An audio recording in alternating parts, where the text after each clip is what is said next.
বিধানসভার মধ্যে গোধনপাড়া ফুটবল মাঠে আজকে যে আমাদের প্রোগ্রাম ছিল, আমরা 3টের সময় সভা শুরু করেছিলাম আর দেব পৌঁছতে প্রায় 8টার সময় এসে পৌঁছলো। প্রায় 5 ঘন্টা এখানে অপেক্ষা করতে হলো। তারপরেও কিন্তু হাজার হাজার মানুষ মাঠ ভর্তি, কোনো মানুষ নড়েনি। ধন্যবাদ জানাই, অভিনন্দন জানাই এই গোধনপাড়ার মানুষের, রানীনগর ব্লকের মানুষকে, যে তারা যেভাবে প্রতীক্ষায় বসেছিল।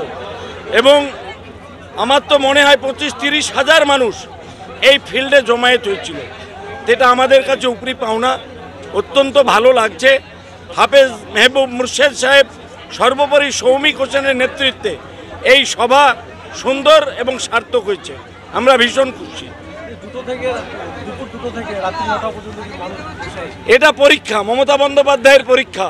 সব মমতা বন্দ্যোপাধ্যায়ের সৈনিক আর সব মায়েরা যেভাবে এখানে বসেছিল তাদেরকে আমরা সেলাম জানাই, কুর্নিশ জানাই, অভিনন্দন জানাই যে তারা 2টো থেকে 2:30 থেকে একবার রাত্রে 8টা 8:30 পর্যন্ত বসে এই সভা সুন্দর এবং সার্থক করেছে।